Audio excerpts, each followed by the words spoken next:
No, I mean, there's always a yeah, but, and they haven't really dealt with a lot of adversity injury-wise. Yeah, they had Mailata out, but they were able to kind of, that's one area where they can persevere. Undefeated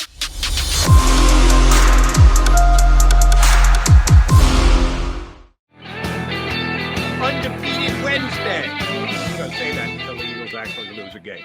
Each and every single time we come aboard here on Birds 365. McMullen, McDonald, and yes, he didn't let me down. He's got the golf shirt on, despite the fact that his alma mater took a 48-10 beatdown this past weekend. From down the shore in the sports patch, Mike Gill jumps in with us here on Birds 365. How hot is the seat under Coach Neil Brown's butt these days, Mr. Gill? It's warming up, man. TCU this week. I know they're undefeated, and we'll see. Good God. I mean, they got trounced by Texas Tech. They got the 7th-ranked team in the nation, the Horned Frogs. Not been good. It's not been good. I'm not a call for the coach kind of guy generally, but Brown's been there 4 years, and this thing ain't moving in the right direction. Look, Doyle Holgerson had a lot of guys drafted. Russell, Douglas, Wendell, Smallwood. We all know them here in Philadelphia. There was a lot of White. Kaiser White. There you go. Yeah. West Virginia's had a lot of good players. But yeah, it's very difficult. They're sort of, you better than I, Mike. They're, right in the middle, right? They're good typically, not this year, but typically. But it's tough to get to that next level in college football. And it's only getting tougher. That conference is not a good fit for them. I mean, they're away over in West Virginia. The whole conference is down in Texas, Oklahoma. It's not a great recruiting tool for them. So, yeah. They still get good recruits, though. So not like they used to. They used to be able, when they were in the Big East, they were able to go to Florida and get those, Florida, cast-offs that nobody down there wanted. And they got them to come up, and then they played Miami, and it was like, hey, you could go play Miami. It's just a geographical mess for them right now. All right. Yeah, and we take advantage to poke fun when we get the chance on you. I'm still a supporter, baby. I appreciate your stick-to-itiveness. All right, Eagles have gotten off to a 6-0 start. Everything is going right. They're pushing all the right buttons on the coaches. The players are playing like they're supposed to. Nobody is underachieving. Is there a but involved here? Is there a shoe to drop that things have just been too good than anyone could have, even the most optimistic Eagle fan could have expected through the first 6 games? Or is this just going to continue? No, I mean, there's always a yeah, but, and they haven't really dealt with a lot of adversity injury-wise. Yeah, they had Mailata out, but they were able to kind of, that's one area where they can persevere is they have some depth on the offensive line. What happens if Jalen hurts? He takes a lot of hits, he goes for those little 1-yard sneaks if he gets hit on the crown and gets a head injury and has to miss a game or two, or the ankle problem that he had last year. He had the ankle problem, missed a game, and then everybody wanted Minshew to play after he played for one game. And then it was just the Jets. It was the Jets, right. And after that game, when Hurts came back, he wasn't the same player. No, he didn't run around as much, but he was still out there. So, yeah, but there hasn't been that major injury. What happened if A.J. Brown tweaks an ankle, Devonta Smith? Somebody on this team where they have to show the depth. And if any team that has to show depth, the Eagles have depth in the offensive line. They've had some injuries there, and they've kind of, withstood those. But what happens if they lose Slay, Bradbury? They've already lost Maddox. That hasn't gone well, but they were able to get through it. But what happens if one of those outside guys goes down? Who's the third corner? That's something that possibly a trade helps them out. Safety, one of those guys goes out for the long. We saw that for 16 snaps. It wasn't good. Yeah, safety. Yeah. Well, I'm going to give you a different Mike. But you can't just turn the ball over twice in 6 games. That's what the Eagles have done. They turn it over once every 3 games. That can't possibly be sustainable, can it? And but John, you can't expect to get as many turnovers as you're creating every single game. When they won the Super Bowl that year, they created so many turnovers and was like, how long can this sustain? Well, the next year they didn't create those turnovers and the team struggled a bunch. Now, You're right. You're right. Like, how long can they go without Miles Sanders fumbling, or Jalen Hurts all the times he carries the ball, takes hits without him fumbling? He's not a big interception guy. I mean, he took care of the ball last year, so I don't know that he's going to just start throwing, picks all over the place. But fumbles happen, interceptions happen, strip sacks happen. But I look at the other side. They're creating turnovers at an epic pace. How long can they? I mean, what's the differential is astronomical. How long can they keep that going, which has created a lot of short fields and points for this team? All right, so let me throw you a hypothetical, Mr. Gill, because your point is well taken about the fact that injuries can happen, and there have been certain areas, and not the offensive line, because guys have missed time, games, or at least snaps, and they've had to plug guys in, and for the most part, they've done the job. All right, Driscoll was a little overmatched by Michael Parsons, but other than that, they've done a really nice job. If they get up by 3 touchdowns in the game Sunday against Pittsburgh, and we're into the late stages of the third quarter, and it's 28-7, you give Zach McPherson some reps? Do you get either Bradbury or Slay off the field, preventing a potential injury and giving Zach McPherson some experience, because he could surely use it? I think one of the problems with the backup safety who got forced in, how many reps was it, John, that he had to play? Kayvon Wallace? 16. Yeah. I think part of the issue was he hasn't gotten all that many snaps on the National Football League level. Would you go there? Would you try and get a couple of your quote-unquote substitutes into the game if you've got a blowout type game, just to give them the experience? I would. I don't know why more teams don't just rotate a series. Hey, we're up big. Let's rotate a series. I feel like you see quarterbacks in the game at 34-3. Just have someone else out there hand the ball off. There's no need. I don't know why more teams don't do this, especially at a spot like that where, hey, look, we're going to get you out there for a series. You don't have to, set the world on fire here, but go out and get your sea legs. See the speed of the game. It's okay to see the speed of the game for a series or two if you're up big in that situation. I like that idea. I don't know why teams in sports don't do that more often. I mean, guys are hitting in the bottom of the ninth, up 10-1. Let the guy have a night off. I mean, you see it every once in a blue moon, but these coaches are so scared to go to that next guy sometimes, because in the NFL, especially, the NBA is like this too. You hit a bunch of threes, you get back in the game, because the NBA is a league where they will empty the bench a little bit and get guys, sit them on the bench. But where in the NFL, I mean, you get one big play down the field and the momentum shifts really quick. So I get under, but 28-3, if you have faith in your guys, you should be able to say, hey, you can go out there. And I think for me, it's just more the speed of the game. Go out there and get the look at the speed of the game in case you need to be called on. Yeah, I agree. I mean, if you look at, I always bring up the old World League of American Football. I mean, I think there was something to the fact that Kurt Warner developed there and Brad Johnson developed there and Jake Delhomme. These were not high-level prospects, and they actually got to play. Now, nobody watched it. Nobody saw it. But I think there was something to actually getting on the field versus just, sitting in practice, running the scout team, and you got better, especially at the quarterback position. But you brought up the point, Mike. I mean, you're up 18 in this league and bang, bang. It's a 1-score game late in the fourth quarter. Everybody's just scared to do it. And if you're Nick Sirianni and you see Kayvon Wallace for 16 plays, well, guess what? You don't want to see Kayvon Wallace for 16 more. I mean, it's hard to get depth in this league. It is, and it's hard to come to grasp at when do I feel safe? When do I feel the other team has taken their foot off the gas? These are professionals as well, and they always feel that they're in the game, that they have a shot. But I know one of Jody's things, but ifs might be, but when are they going to put together 4 quarters of football? Jody, this might be the week. I said to John yesterday on my show that this could be out of the bye. Like, is this an overlook game? Not to me. This isn't an overlook kind of game. This is, they had that game against Denver a couple of years ago where they just crushed them. They beat them. They scored like 52 in that game. And that was kind of the game in 17 that everyone was like, well, this team might be pretty good. I feel like this is the kind of, look, Buffalo beat Pittsburgh 38-3.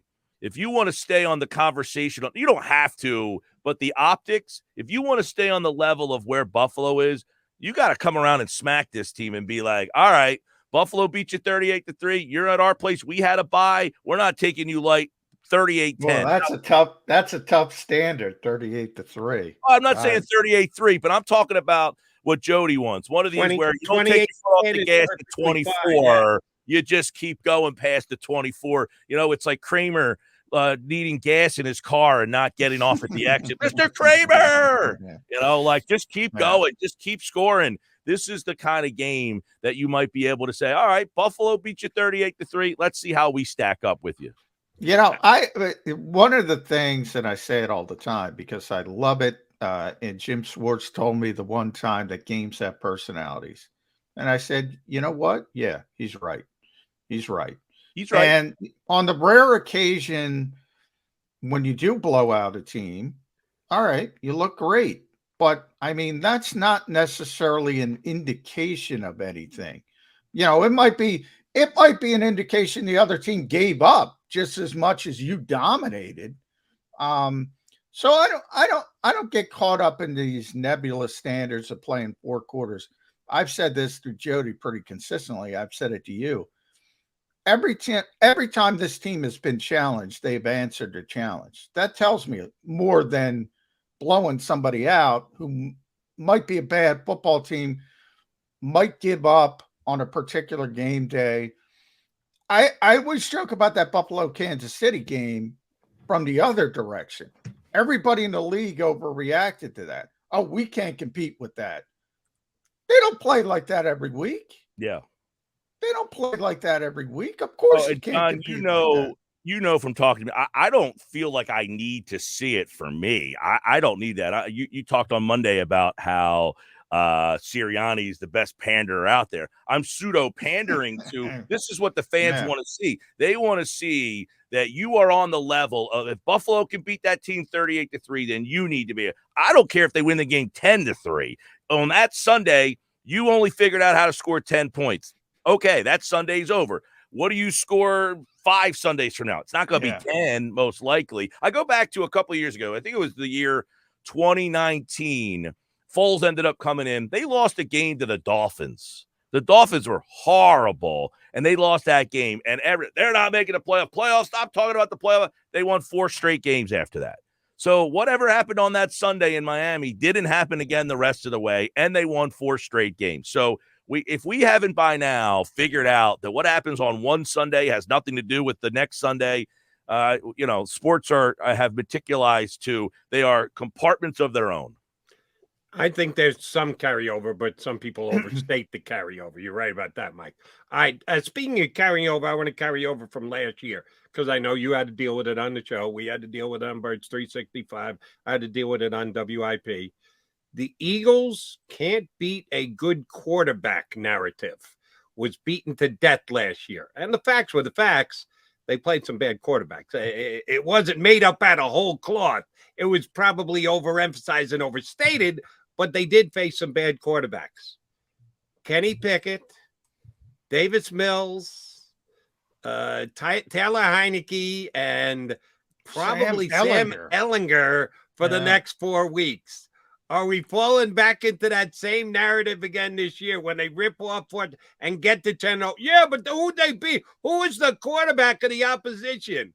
Are we going to have to listen to that again this year, Mike? Oh, there's no doubt, Jody. We're already hearing somewhat of they haven't beaten anybody, and the retort is there's nobody to beat. I mean, you could beat anybody you want, and no one's going to be, unless it's Buffalo. I think there are people that would still respect you if you beat Kansas City, but they're really the only 2 teams that you could beat that someone would say, all right, I'm impressed by that. I mean, they do have Aaron Rodgers coming up on the schedule, but they have such a tarnished look right now. Are you impressed if they beat Aaron Rodgers? Probably. I think by the time you get to that spot, they'll move the goalposts by that point. Correct.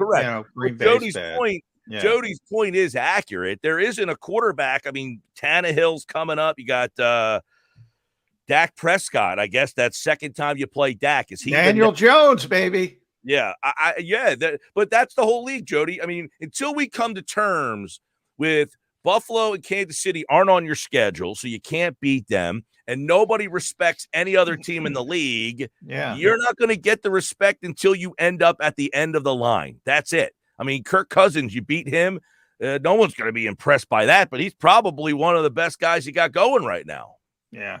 And they're 5-1, and nobody's impressed by it that they beat Correct. Minnesota. And I put myself in that category. But you could only play who's on your schedule. And I do think the rest of the league, Mike, and the parity amongst the rest of the league defines how good Philadelphia is. They're not in that muck. They keep winning. Right. And everybody else is in the muck.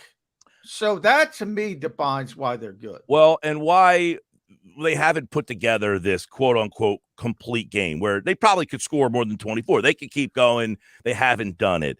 Yet their games are not what we're watching in the NFL. Every one of these games is coming down to the last play, the last drive. They're not getting into that situation. They've had it, Detroit. They've had Arizona, a game or so, Arizona. But they went out. The game was not close against Minnesota. They just dominated that team. Same with Washington.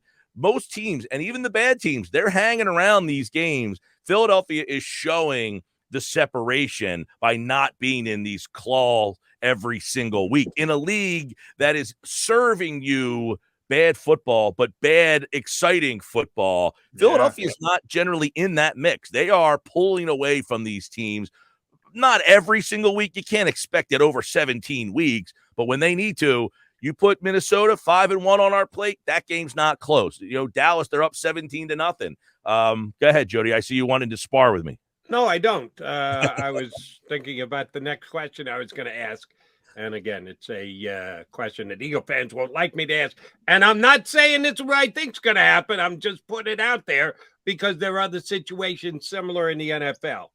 A couple teams in the past week had to deal with wide receiver divas that they feel that they're being underused or under-targeted.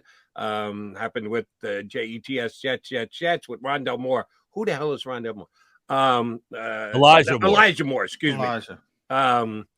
And Chase Claypool with the Steelers isn't getting the ball enough. Blah, blah, blah. So far, no one has said anything about the Eagles' 3 top receivers. Those would be 2 wide, 1 tight. All have been great. All seem to be happy with the amount of targets that they're getting. Any chance that anyone says, yeah, I'm being underused? And is that 2 of the 3 are gotten paid? Dallas already got paid. Brown already got paid. I would suggest if it's anybody, probably be Devontae because he hadn't gotten to the second contract. But we got 3 more years before we get there. Am I opening up a Pandora's box here that I'm idiotic to even look into? Brown 53, Smith 43, Goddard 34. They're right where. They're it's not like someone's 70 and you're at 30. I think the one game Brown got to eat. The next game Smith got it. They have kind of spread it around. Now it's been kind of one game. You're the guy. We haven't seen that game. Maybe we did where everybody kind of got to play a little bit. I think the Minnesota game they kind of got everybody involved a little bit more. No, I see what you're saying, but. Look, I think one of the things about Sirianni is they have these guys buying in and enjoying it. Like, they like what's going on in here. It's the Rob Thompson. They just like playing for the guy. They believe what he's saying. They think he's pushing all the right buttons. I think these guys believe in it's hard to criticize Sirianni because he's not the play caller. A lot of times you criticize the coach because you don't like the way he's calling the plays. Well, he doesn't call the plays. He's just kind of the guy that's showing you the emotion on the sideline. He's become that figure. And in this town, the fans love that figure. They love the guy who's out there and doing all that stuff in game. But I think behind closed doors, the players appreciate him too. And that's why I think this team is 6-0 because of that harmony. You have teams that are buying into, all right, today's my week. You got next week. I like you. Cool. That's cool with me. But the targets. Yeah. Well, it helps to win, Mike and Jody. Well, right, they're winning games. You're 6-0. You can say you can't be. You can't do this. I guess the Jets have been. Jody brings up Elijah Moore. The Jets have been bad for a long time, and now they're finally showing some life, and it's a bad look for Elijah Moore. Yeah. You can imagine you don't want to be the a-hole that is got at 6-0 going, give me the football. No, but you see what That's happens. Antonio Brown level. You see what happens to a team where they like the coach and they want to play for the guy, but it's not going well. It's a team like Detroit. You just get run out. You just wear out. You can't keep playing with that emotion every single week. They're playing with this. I love this coach. This guy's great. And they're fighting and they keep losing. Well, then they get shut out against the Patriots. They score 6 points against Detroit, against Dallas, is because you can only keep that level of I like playing for the coach while you're losing for so long. Yeah. Well, and Jody, to your point, you asked the rhetorical question, am I bringing up a Pandora's box? Yeah, you are now, but hey, A.J. Brown's got that sign above his locker, always open. A.J. Brown is got a lot of confidence. I've gotten to know A.J. pretty well. He's a great guy.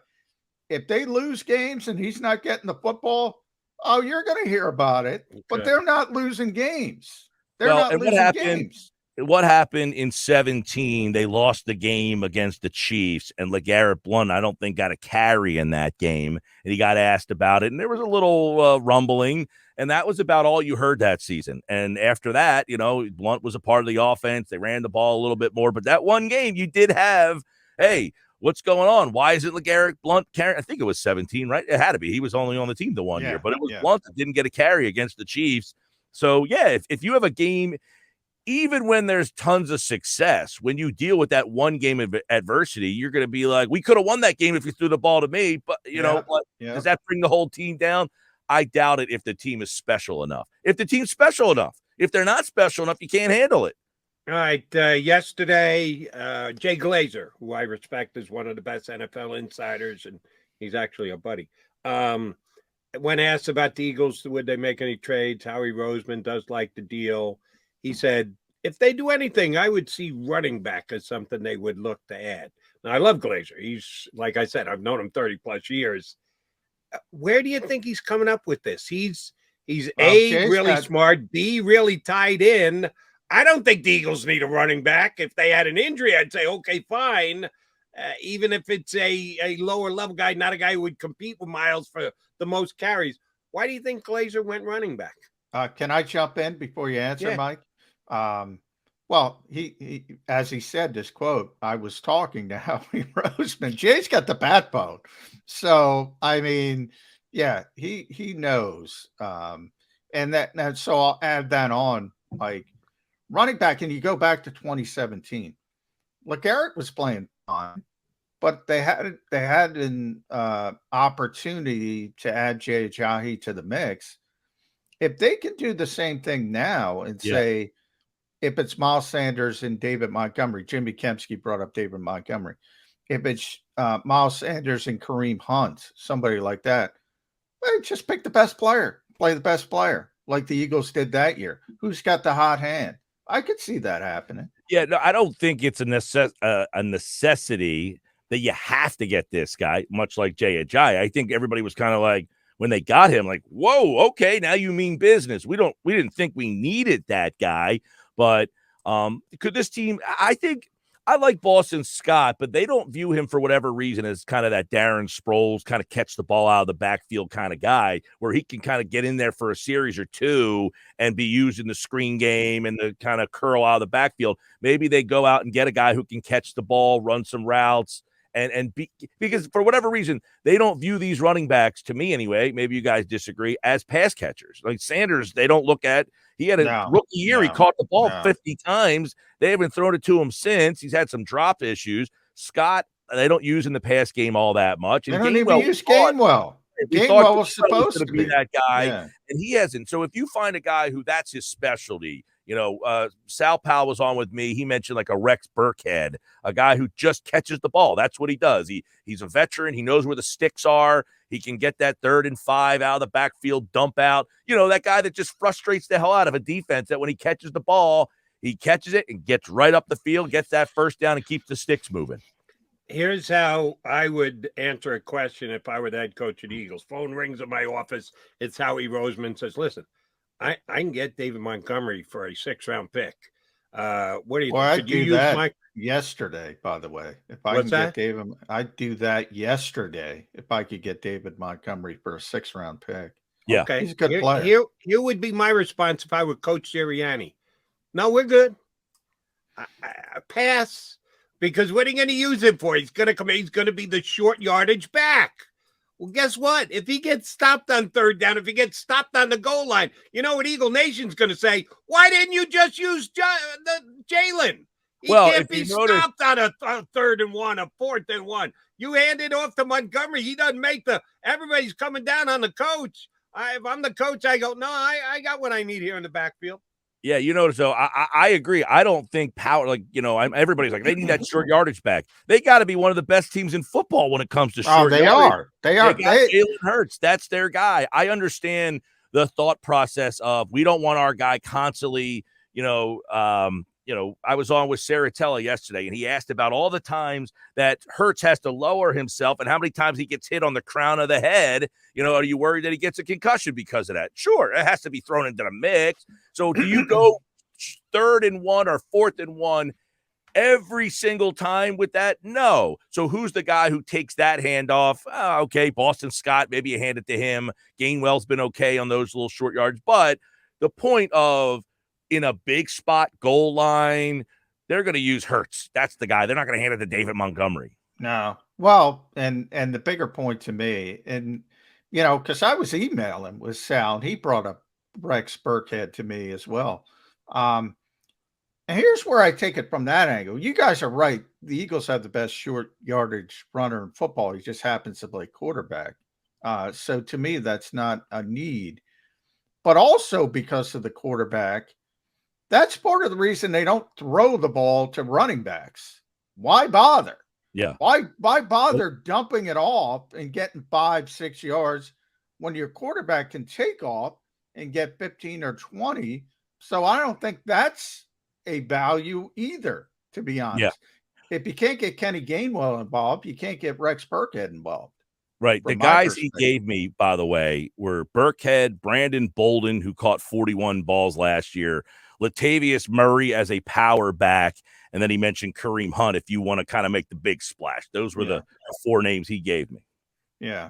And I don't see the need for a running back, but my theory is if you can get value and you can sort of duplicate the blunts. Well, look what the Phillies did. You hate to compare it to them, but they went and got Brandon Marshall, hits 9th, but plays center field. They went and got Syndergaard, who filled some innings late in the year. Nothing crazy, but they added some pieces. Well, what does this team need? I don't think they need starting. We always want the splash. They need a third corner in case a veteran guy that if somebody got hurt, like Rasul Douglas, when he's gone to other teams and someone's got hurt there, or when he was here and filled in, he did a nice job. For whatever reason, when he got extended playing time here, he didn't do all that well. But you need a third corner that's probably a veteran that, knows what he's doing, much like when the Eagles got Corey Graham to play safety. That third guy at safety or corner, just in case something happens to one of those starters. That's the kind of move that I would imagine that this team is more inclined to make. I would throw back to you guys, is they're in a unique situation. They're 6-0. They're thinking Super Bowl. But are people calling them because of their depth and saying, hey, what about Andre Dillard? What about this guy? This guy's not getting a lot of playing time. Andre, especially now that Jack Driscoll has proven he can play left tackle at least a competent level. Yeah, I think if somebody is calling about Andre Dillard, and I heard the Raiders were calling about Andre Dillard, I don't know why, because they have Colton Miller. He can't play right tackle. But if the Raiders are that dumb, hey, you might have to seriously consider moving him. They have Jonathan Abram at safety. Maybe that's the third safety. They have Cleveland Barrel. If you want that fourth edge rusher, maybe throw that in the hopper. By the way, I think Sal Powell's ears are ringing. He just texted me. Is he watching? That's possible. That's possible. It's a possibility. I just got an email from him as we're having this conversation. But no, you're right. I think Howie can still think about building this team for the future while also adding to the current. It's a unique situation that they have put themselves in where they can wear 2 hats at the same time. All right, Mikey Gill, last thing. yes, we look at the Eagles as getting to 7-0. I would be shocked, more than surprised, shocked if they found a way to lose to the Steelers this week. 10.5 points is a big number. And different games played differently. That Lion game, they didn't cover, but they dominated Lions as far as I was concerned. How does the final scoreboard look at the end of the game against the Steelers on Sunday? Well, I brought it up earlier. I think this is the kind of game where they finally impressed everybody. The fans are excited. They like this team, but there are that group of people that want to know why they're not scored in the second half. I think this is the kind of game where they come out and do that, where they just come out and it is a green tidal wave. A lot of it, too. Tobias Harris will bring some Sixers into the mix here. I don't know how many people are watching that, but after the game the other night against Indiana, what's going on across the street, they're noticing, and they want that adulation. They want to see the fans and the city get to that point. I would have to think the Eagles, they get it. They get to that point, but how cool is it if you can keep going and keep the energy of the Phillies and bring it into your building on Sunday? How do you do it? You put up a game 38-10. I brought it up earlier. I think this is the kind of game where they finally get people to really open their eyes. Most people don't care who the opponent is. They just want to see the aesthetics of this blowout, and I think you get it this weekend. 30-10. Well, all right, I'll go the other direction. At Mike Gill Show, 97.3 ESPN. Listen to him this afternoon, 2 to 6 on the Sports Bash. It's a big number. Constantly talk about trap games. The Eagles never play the Steelers. They haven't lost to them at home since 1965, but they've only played 9 games at home. So they don't see each other often. This is not a rival. 19th meeting. Yeah, this is a AFC opponent that is typically not on the schedule. It's a bad AFC opponent, as Jody pointed out, double-digit favorites. They don't know anything about Kenny Pickett. As a West Virginia fan, probably a little bit more about Kenny Pickett than they know. What are the odds Kenny Pickett comes in here and all of a sudden shows he's a first-round pick, throws for 4 touchdowns, and everybody is jumping off a bridge on Monday? He's also a Jersey guy. He's from about an hour up the road here. I was not a huge Pickett guy coming out of the draft. Nothing to do with Pitt. I just, people think, oh, my God, that Pitt team. And, he was the quarterback of the Pitt team the year before that wasn't all that good. I think he was one of them guys that just the down ACC that year. And the Pitt team was very veteran team. He was a veteran, and I think he kind of capitalized on that. I'd be pretty surprised. He's shown some flashes. He can move. He does run a little bit, and I think that could be something.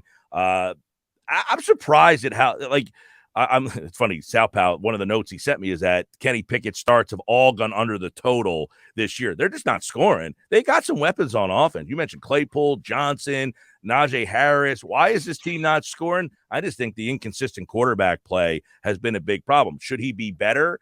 Couple starts in? Sure. But I thought they looked their best 2 weeks ago when they went back to Trubisky in that late situation against Tampa. They won that game. Yeah. Trubisky came in and won that game. Pickett didn't play well in that game. So I'd be surprised in this environment to see him move them up and down the field. M. Gill, good stuff. Always a pleasure, buddy. We will talk to you next Wednesday again as well.